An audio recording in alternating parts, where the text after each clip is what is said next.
पुढची एक महत्त्वाची घडामोड समोर येते। विकास लवांडेंसंदर्भातली एक महत्त्वाची बातमी आहे। पुण्यातून महत्त्वाची बातमी समोर येते, आपण बघूया। विकास लवांडेंना जामीन मंजूर करण्यात आलेला आहे। पुणे जिल्हा सत्र न्यायालयाकडून हा जामीन मंजूर झालेला आहे आणि या संदर्भातली महत्त्वाची घडामोड 30,000 रुपयांच्या जात मुचलक्यावरती जामीन मंजूर करण्यात आलेला आहे।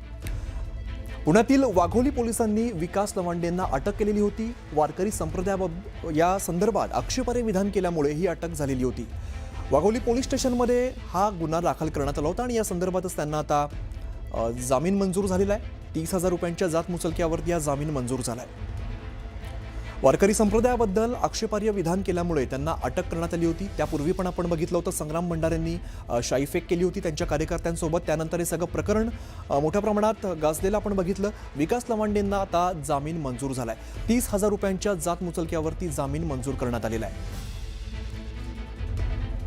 वाघोली पोलिसांनी विकास लवांडेंना यापूर्वी अटक केलेली होती आणि त्यांना आता जामीन मंजूर झालाय।